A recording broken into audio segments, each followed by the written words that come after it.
Principios espirituales que glorifican a Dios.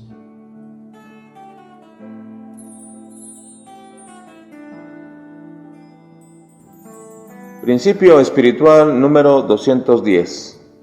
Lo que ofrecemos a Dios no es de nosotros, solo le damos lo que Él nos ha dado primero. Es un acto de reconocimiento de su soberanía. Primer libro de Crónicas, capítulo 28 y capítulo 29.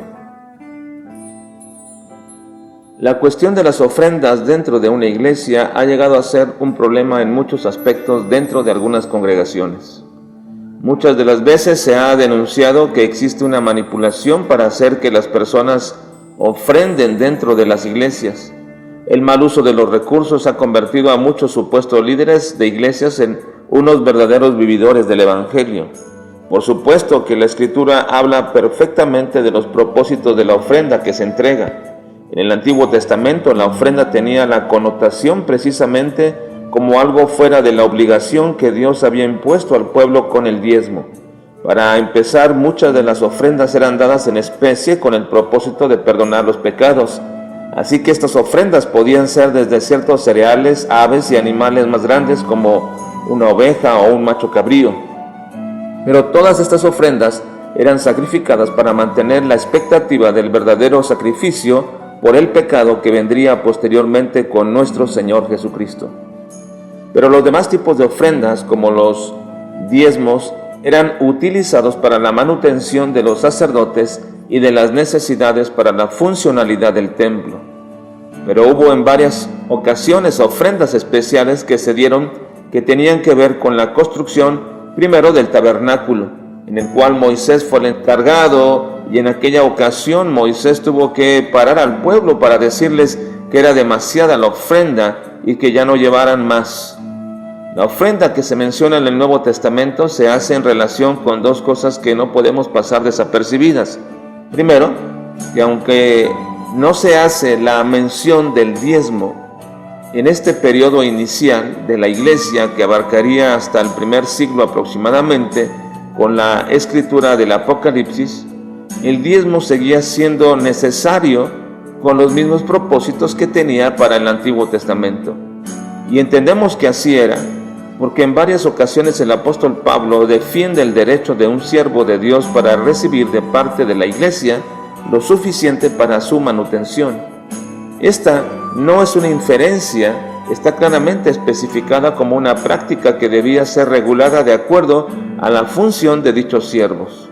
Los textos abundan a este respecto. Ahora, la segunda cosa que hay que observar es que la mención de las ofrendas, en su mayoría que se hace en el Nuevo Testamento, tiene que ver con una ofrenda de ayuda para los necesitados en Jerusalén. Y es aquí, en esta clase de ofrenda, donde se mencionan las actitudes que todo creyente debería tener al entregarlas. Ofrendas que, por supuesto, aun cuando no eran dadas a Dios, eran ofrecidas a Dios. Y esa debería ser la actitud que todos deberíamos de tener, porque Dios no necesita absolutamente nada de nosotros, pues todo es suyo.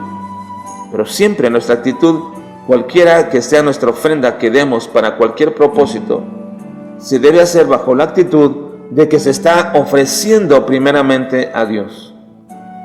David ya era viejo y estaba a punto de morir, así que reúne a todos los ancianos y a toda la asamblea y a la gente de su pueblo para certificar y decirles que él tenía un gran deseo de construir el templo, pero que Dios no se lo había permitido.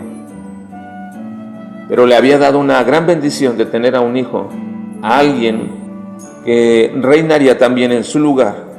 Este es Salomón.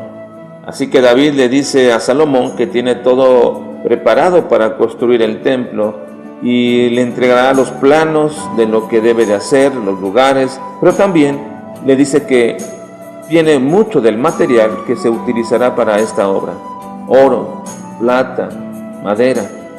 Así que entonces David, sabiendo que la obra debe ser majestuosa de acuerdo a como la había planeado, sabe que va a hacer falta material para todo esto.